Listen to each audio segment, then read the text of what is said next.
అందరికీ శుభోదయం. నా పేరు హర్షిని. ఇప్పుడు నేను 4వ తరగతిలో చదువుతున్నాను.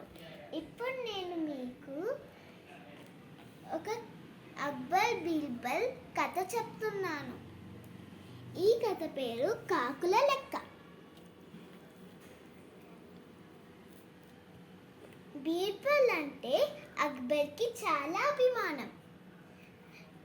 సభలో అందరి వాళ్ళకు ఇది అసలుకే నచ్చలేదు. ఒకరోజు అక్బర్ పరీక్ష పెట్టాడు.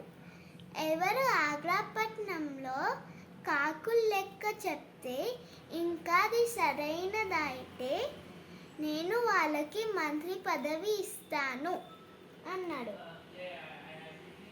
ఇది విని సభలో అందరి వాళ్ళు అనుకున్నారు, అబ్బా ప్రభు ఇది చెప్పాడంటే మనము ఇప్పుడు బీర్బల్ కన్నా మనకు ఎక్కువ సమయస్ఫూర్తి తెలివితనం చూపించచ్చు అని అనుకున్నారు. ఇది చెప్పాక వాళ్ళందరూ లెక్క పెట్టడానికి వెళ్ళారు. వాళ్ళు నది ఒడ్డున లెక్క పెట్టారు, వీధుల్లో వాడుల్లో చెత్త చెదారాల్లో చెట్ల మీద ఇల్లు మీద కూడా లెక్క పెట్టారు.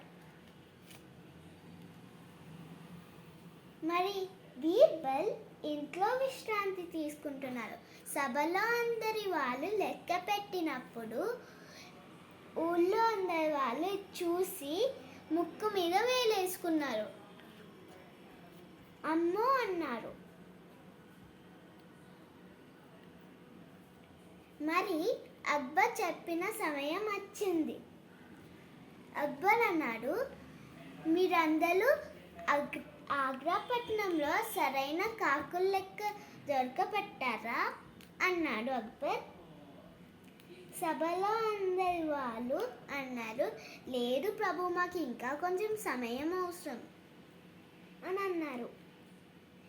అక్బర్ బీర్బల్ని అడిగాడు, బీర్బల్ నీకు సమాధానం దొరికిందా అని అడిగాడు. బీర్బల్ అన్నాడు, ప్రభు నాకు సమాధానం దొరికింది. ఆగ్రాపట్నంలో కాకుల లెక్క 6803 కాకులు అని అన్నాడు. మరి సభలో